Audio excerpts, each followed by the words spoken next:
아멘. 하나님 말씀은 창세기 48장 8절부터 22절까지 말씀입니다. 창세기 48장 8절부터 마지막 절까지 한 절씩 교독하겠습니다. 이스라엘이 요셉의 아들들을 보고 이르되 이들은 누구냐?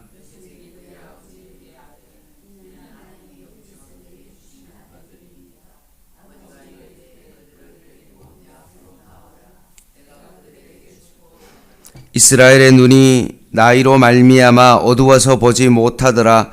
요셉의 두 아들을 이끌어 아버지 앞으로 나아가니 이스라엘이 그들에게 입맞추고 그들을 안고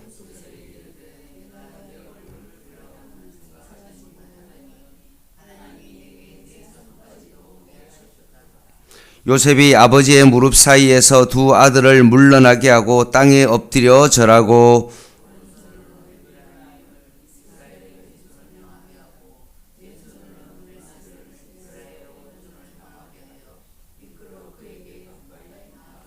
이스라엘이 오른손을 펴서 차남 에브라임의 머리에 얹고 왼손을 펴서 므낫세의 머리에 얹으니 므낫세는 장자라도 팔을 엇바꾸어 얹었더라.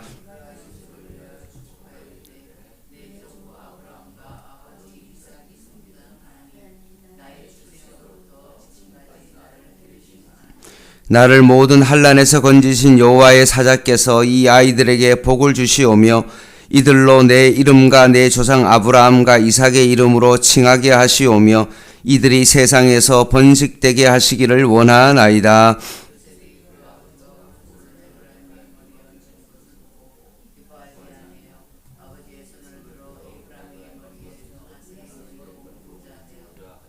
그의 아버지에게 이르되 아버지여 그리 마옵소서. 이는 장자이니 오른손을 그의 머리에 얹으소서 하였으나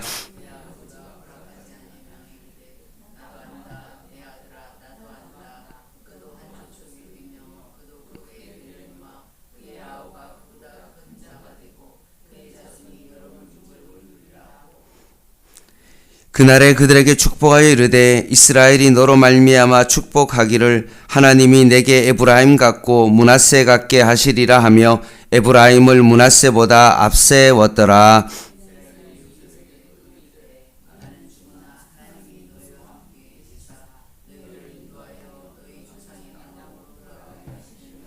같이 읽겠습니다. 내가 내게 내 형제보다 세겜 땅을 더 주었나니 이는 내가 내 칼과 할로 아모리 족속의 손에서 빼앗은 것이니라. 아멘.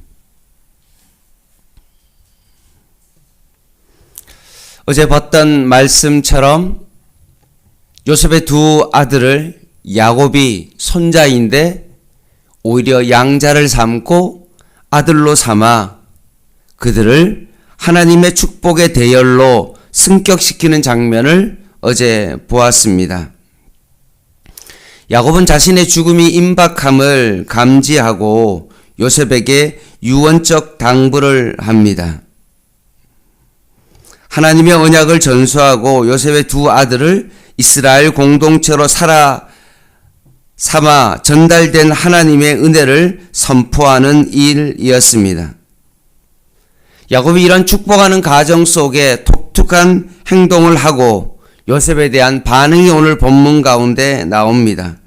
8절입니다. 이스라엘이 요셉의 아들들을 보고 이르되 이들은 누구냐? 좀 이해되지 않죠. 분명히 5절에 요셉의 두 아들 에브라임과 므낫세를 양자로 삼았다고 했는데 이들이 누구냐라고 야곱이 다시 묻고 있습니다. 이것에 대한 해석으로 아마 나이가 들어서 눈이 잘 안 보이기 때문에 눈이 어두워서 손자들을 잘 식별할 수 없어서 그렇게 했다라고 그렇게 볼 수 있습니다.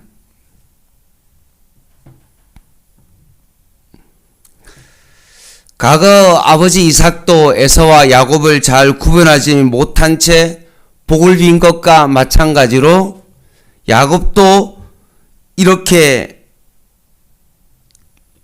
것처럼 보입니다. 뭔가 헷갈려서 잘못 판단했던 그 이삭 아버지처럼 지금 야곱도 혹시나 내가 아버지처럼 실수하지 않을까 싶어서 다시 한번 확인 차원에서 이들이 누구냐라고 물어볼 수 있었던 것입니다. 9절입니다. 9절에 보면 다른 세 주체가 나오죠.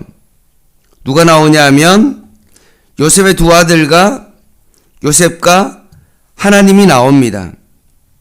그런데 여기서 주체는 뭐냐 하면 하나님이라는 것이 바로 주체입니다. 에브라임과 므낫세를 이 땅 가운데 자식이 낳아서 요셉이 낳아서 길렀지만 이 모든 것은 하나님의 주권 가운데 있었다는 것을 자신의 신앙을 고백하고 있는 요셉의 모습입니다. 그리고 10절에 나오는 야곱의 눈이 어두웠다라는 요 어둡다라는 것은 무겁다, 둔하다라는 그런 뜻을 가지고 있는데 따라서 유추해 볼 때 지금 야곱의 눈이 완전히 보이지 않는다라는 어떤 그런 기능의 뜻이라기보다는 뭔가 기능이 좀 야곱의 눈이 저하되었다는 것을 의미합니다. 그 당시에 눈은 중요한 해석적 도구가 되고 육신의 측면으로 볼 때 야곱의 눈이 어두웠지만 영적인 눈은 밝아 선택과 축복에 대한 하나님의 절대 주권을 잘 깨닫고 있다라는 것을 지금 표현하고 있는 것입니다. 내가 나이가 들어서 눈이 잘 보이지 않지만 그럼에도 불구하고 자녀를 축복하는 그 일에 있어서는 실수가 없도록 뭔가 정확하게 하나님의 축복을 자녀에게 지금 전달하려고 하는 야곱의 모습을 보게 됩니다. 11절입니다. 요셉에게 이르되 내가 내 얼굴을 보리라고는 생각하지 못하였더니 하나님이 내가 내 자손까지도 보게 하셨다라고 고백하고 있습니다. 놀라운 하나님의 은혜로 내가 너의 얼굴을 보게 되어지고 자손까지도 보게 되었다라고 신앙을 고백합니다. 그래서 12절에 보면 야곱은 요셉의 두 아들을 안고 있다가 이제는 축복하기 위해서 자신의 무릎에서 조금 떨어진 자리에 앉도록 합니다. 일반적으로 13절에 보면 장자는 오른손에 차자는 왼손에 두고 그렇게 축복을 합니다. 그런데 14절 말씀에 보면 어떻게 합니까? 야곱이 손을 엇갈리게 됩니다. 결국 차자에게 장자의 축복권을 넘겨주게 됩니다.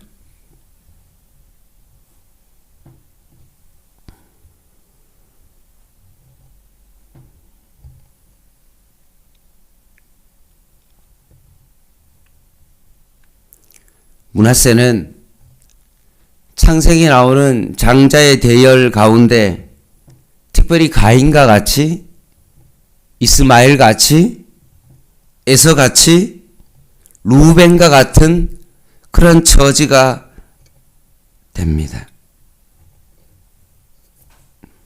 15절 말씀을 보겠습니다. 그가 요셉을 위하여 축복하 이르되 내 조부 아브라함과 아버지 이삭이 섬기던 하나님 나의 출생으로부터 지금까지 나를 기르신 하나님 나를 모든 환난에서 건지신 여호와의 사자께서 이 아이들에게 복을 주시오며 이들로 내 이름과 내 조상 아브라함과 이삭의 이름으로 칭하게 하시오며 이들이 세상에서 번식되게 하시기를 원하나이다 라고 하면서 축복을 하게 됩니다.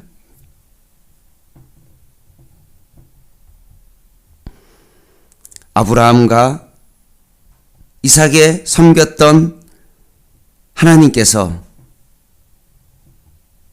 15절 말씀에 있는 것처럼 하나님께서 그들을 모든 환난 가운데 건져주시고 여호와의 사자께서 이 아이들을 축복해 달라라고 그렇게 축복 기도를 하고 있는 것입니다. 16절 말씀에 보면 야곱이 자신의 삶을 회상하면서 모든 환난이라는 것은 어려움만을 뜻한 것이 아니라 악한 상태와 사악한 곳에서 하나님께서 나를 건져내어 주셨다라는 진정한 고백입니다. 야곱이 평생 동안 했던 것은 무엇입니까? 양치는 목자였죠. 꼭 다윗이 여호와는 나의 목자다라고 이야기했을 때 자신이 목동이었을 때 하나님께서 나를 지키시고 그 양들을 구원하고 건져주었던 것을 너무나 잘 아는 그가 여호와는 나의 목자라고 고백했던 것처럼 오늘 야곱도 동일하게 자신을 목자로서 기르시는 양을 사악한 곳에서 보호해 주신 하나님의 은혜를 지금 찬양하며 그렇게 복을 주신 그 하나님께서 에프라임과 므낫세에게도 그런 축복이 있기를 간절히 축복하고 있는 것입니다. 17절 말씀입니다. 요셉이 그 아버지가 오른손을 에브라임 머리에 얹은 것을 보고 요셉이 기분이 나빠했습니다. 기뻐하지 아니했다라고 했습니다. 그래서 아버지의 손을 혹시나 정말 나이가 기력이 들어서 알력이 좋지 않기 때문에 혹시나 잘못 손을 바꾸어서 그렇게 얹었나 싶어서 손을 바꾸려고 했더니만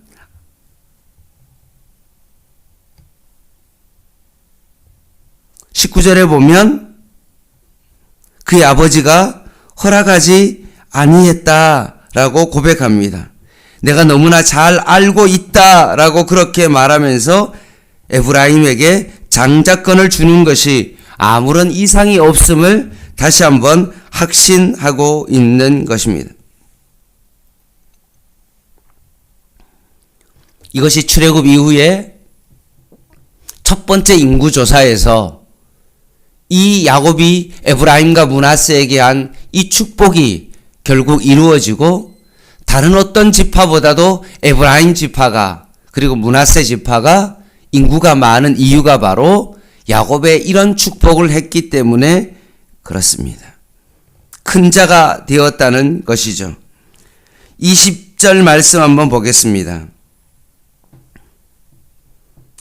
그날에 그들에게 축복하 이르되 이스라엘이 너로 말미암아 축복하기를 하나님이 내게 에브라임 같고 므낫세 같게 하시리라 라고 하시면서 하나님께서 그 요셉의 두 아들을 축복했습니다. 그리고 21절에는 야곱이 본인의 죽음에 대해서 요셉에게 언급하고 있습니다. 보라라는 단어가 원래는 히브리어에 들어가 있는데 이것을 순차적으로 21절을 해석하면 이렇습니다. 주목하여 보라, 나는 죽는다. 그러나 내가 죽은 뒤에도 여전히 하나님은 살아계신다. 그분이 너희와 함께 할 것이다. 라고 그렇게 해석할 수 있는 것입니다. 결론적으로 22절에 보면 야곱은 요셉에게 다른 이들에게 주는 것보다 땅을 더 주며 그 축복이 오늘 마무리되고 있습니다. 말씀을 좀 정리하겠습니다. 오늘 야곱이 요셉의 두 아들을 축복하는 장면이 나옵니다. 특별히 야곱은 요셉의 사자인 그 에브라임을 오히려 므낫세보다도 더 앞세우고 더 많은 복을 빌어줍니다. 요셉이 이것을 보고 불평하고 기뻐하지 아니했고 자신의 뜻과는 다른 어떤 그런 야곱의 행동 때문에 그렇게 하면 안 된다라고 그렇게 주장했지만 야곱은 확신 가운데 이것이 하나님의 뜻이다라고 이야기하면서 그 하나님의 뜻대로 행동하고 있는 야곱의 모습을 보게 됩니다. 사랑하는 성도 여러분, 혹시나 우리의 삶 가운데 요셉과 같은 어떤 그런 행동을 하고 있지는 않습니까?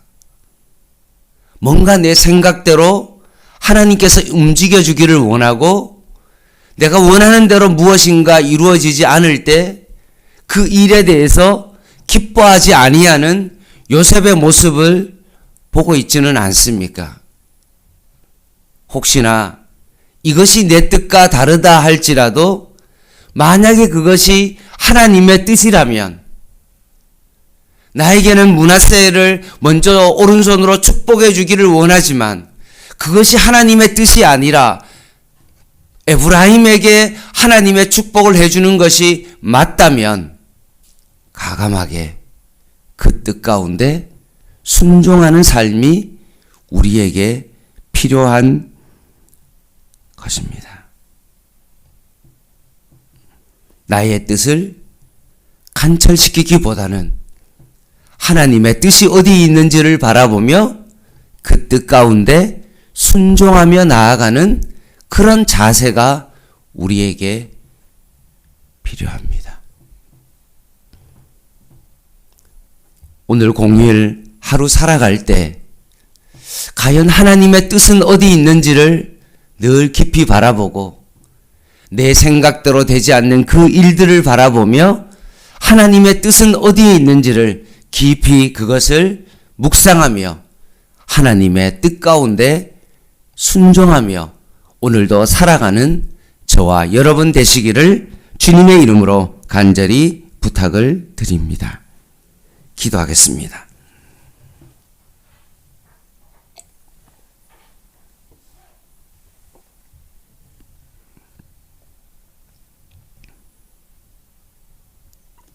하나님 아버지, 야곱이 손자들까지 축복하는 그 모습을 보면서 우리가 우리의 자녀와 우리의 손자와 그 증손을 바라보며 축복하는 그 야곱처럼 우리가 믿음의 눈을 열어서 우리의 자손들을 바라볼 수 있는 영안을 열어주시고 이런 축복을 할 수 있는 야곱과 같은 그런 믿음을 저희에게 허락하여 주시옵소서. 특별히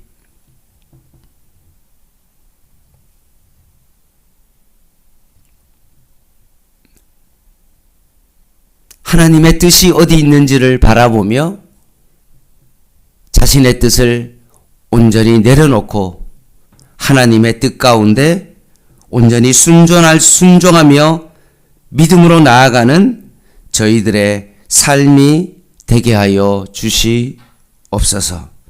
말씀을 철저하게 신실함으로 오늘도 따라가는 진실된 하나님의 사람 되게 하여 주시옵소서. 예수님의 이름으로 간절히 기도드립니다. 아멘. 7시 반에 오늘 수요 예배 있습니다. 개인 기도 하시겠습니다.